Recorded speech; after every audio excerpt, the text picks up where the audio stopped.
Football খেলা কি হারাম? ফুটবল নিয়ে ইসলাম কি বলে? এ বিষয় নিয়ে স্পষ্ট কোনো হাদিস না থাকলেও ধারণা দেওয়া আছে। ফুটবল বা যে কোনো খেলা নিয়ে ইসলাম সরাসরি হারাম বলে দেয়নি, বরং বিষয়টা নির্ভর করে কিভাবে খেলাটা খেলা হচ্ছে তার উপর। ফুটবল খেলা কিভাবে জায়েজ বা হালাল?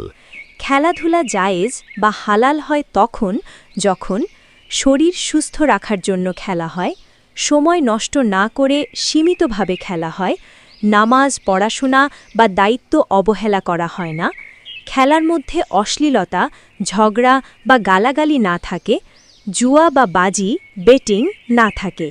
এই অবস্থায় ফুটবল খেলা সরাসরি হারাম নয়। ইসলাম শরীর সুস্থ রাখা পছন্দ করে।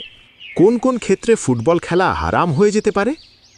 যদি নামাজ বাদ দিয়ে খেলা হয়, জুয়া বা বাজি ধরা হয়, অশ্লীলতা বা শরীর প্রদর্শন হয়, মারামারি, ঝগড়া, অহংকার বাড়ে, অতিরিক্ত সময় নষ্ট করে দুনিয়াতে ডুবে যায়।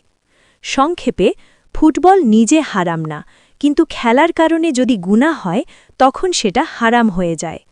ভিডিওটি ভালো লাগলে শেয়ার করে অন্যকে দেখার সুযোগ করে দিন। আল্লাহ হাফিজ।